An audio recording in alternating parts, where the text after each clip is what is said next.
गुरुदेव जय गुरुदेव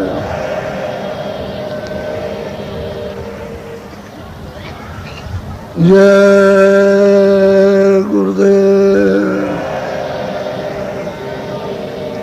जय गुरुदेव नाम किसका जय गुरुदेव नाम किसका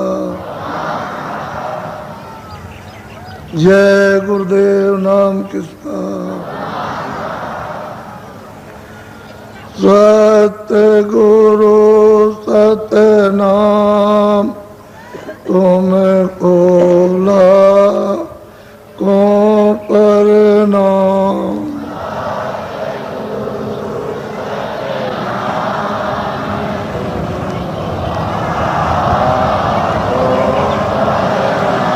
तरबो सूरज चांद सितारे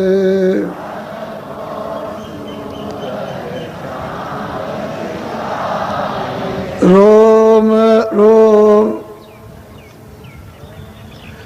सत्य गुरु सत्य नाम तुमको ला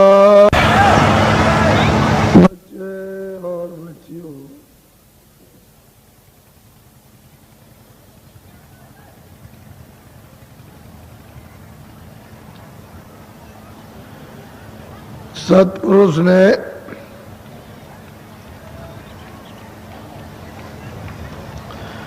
अपनी इच्छा मौज मर्जी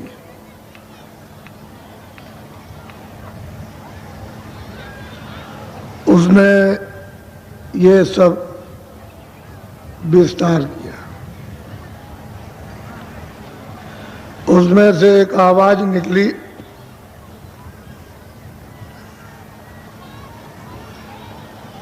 कितने उसने मंडल, कितने लोग,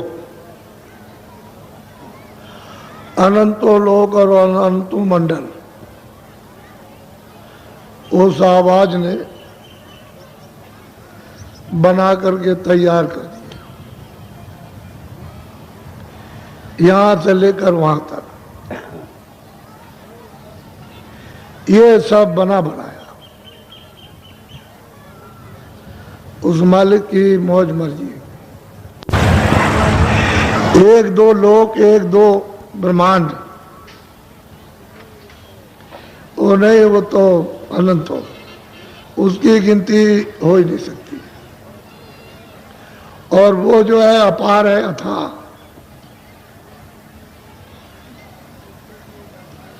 उसकी कोई नाप तोल नहीं हो सकती है। जब ये सब मंडल बन गए तो उन्होंने अपनी आवाज पर इन सब को उतारा। ऊपर से आवाज चली और वो ठेका बनाती गई, तो उसको सोम पुरुष को बैठा दिया। फिर नीचे आई तो पार ब्रह्म को बैठाया, फिर नीचे आई तो ब्रह्म को बैठा दिया, फिर नीचे आ गई तो ईश्वर को बैठा दिया। और दो धाराएं निकली, एक पुरुष की और एक नारी की। ये दो धाराएं वहां से चली और अपने अपने स्थानों पर सबका स्थान है। आद्या महाशक्ति का अलग स्थान है, माया का अलग स्थान है, और प्रकृति का अलग है। अपने अपने स्थान पर ब्रह्मा विष्णु महादेव का अलग है, सबके अलग अलग स्थान है।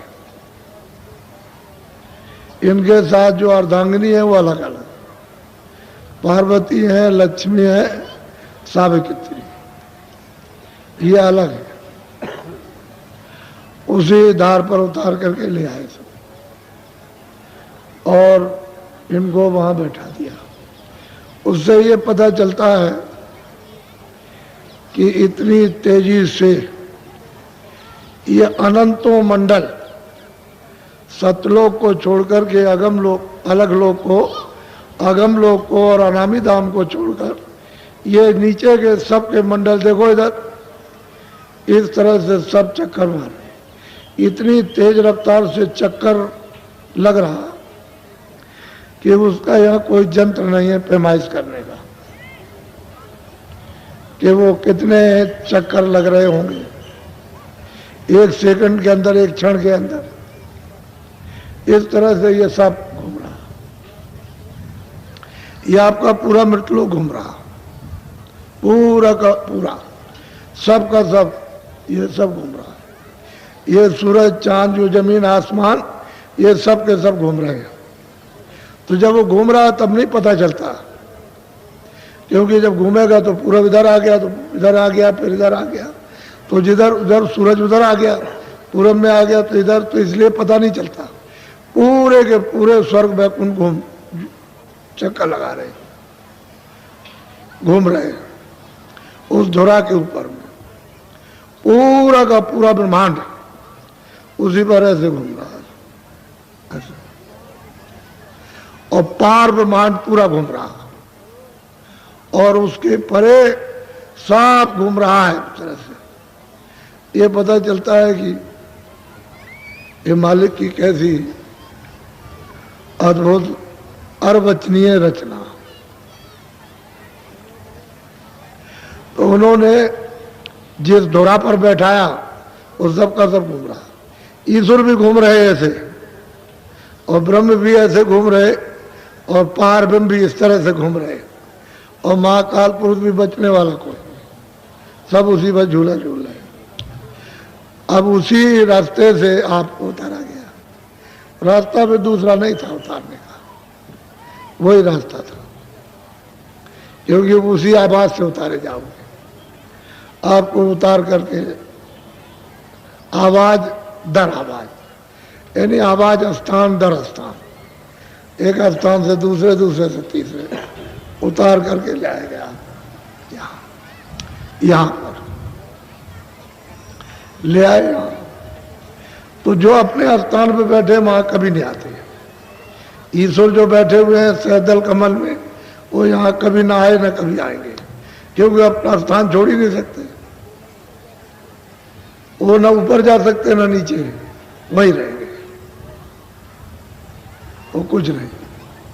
इसी तरह से ब्रह्म अपने स्थान पर है, वहीं रहेंगे, ऊपर नीचे नहीं जा सकते, न नीचे आ सकते न ऊपर जा सकते। इसी तरह से पार ब्रह्म अपने स्थान पर रहेंगे, वो यहाँ कभी नहीं आए। इसी तरह से महाकाल पुरुष अपने स्थान पर रहेंगे, वो यहाँ कभी नहीं आएगा, ना ऊपर जा सकते कि हम ऊपर चले जाएं अपने देश में, उदय प्रभु के पास चले जाएं जो सबका, वो नहीं। आपको ये मानो ये कलयुग में 700 वर्ष के अंदर उन फकीरों और महापुरुषों ने आकर ये भेद खोला। पहले तो किसी को मालूम नहीं था, ये सब गुप्त कर लिया गया, छुपा लिया गया था। जिन जिन शक्तियों को भेजा सतयुग में, त्रेता में, द्वापर में, जिन जिन शक्तियों को, ऐसे तो कितने सतयुग द्वापर त्रेता बीत गए, कितने कलयुग चले गए, तो जब जब भेजा सबने भेद छुपाया, किसी ने ऊपर का भेद नहीं बताया, क्योंकि जानते होते तो बता देते, इसलिए गुप्त रहा। यह जरूर है मालिक की मर्जी कि उस भेद को जानने वाले गुप्त हैं। यहां संत हमेशा रहते हैं, उनको कोई नहीं पहचान सकता, न कभी पहचान पाया न कभी पहचान पाया। खेती करते रहेंगे, दुकान करते रहेंगे, मजदूरी करते रहेंगे, कोई ना कोई भेड़ चराते रहेंगे, ऊंट चराएंगे, उनको कोई भी नहीं जान सकता। और वो रोज दरबार में हाजिरी देते हैं। यहां से दोनों आंखों से वो ईश्वर से भी मिलते हैं, ब्रह्म से भी, पार ब्रह्म से भी, सबसे मिलकर के दरबार में हाजिरी देते हैं। उनको कहते हैं गोपनीय।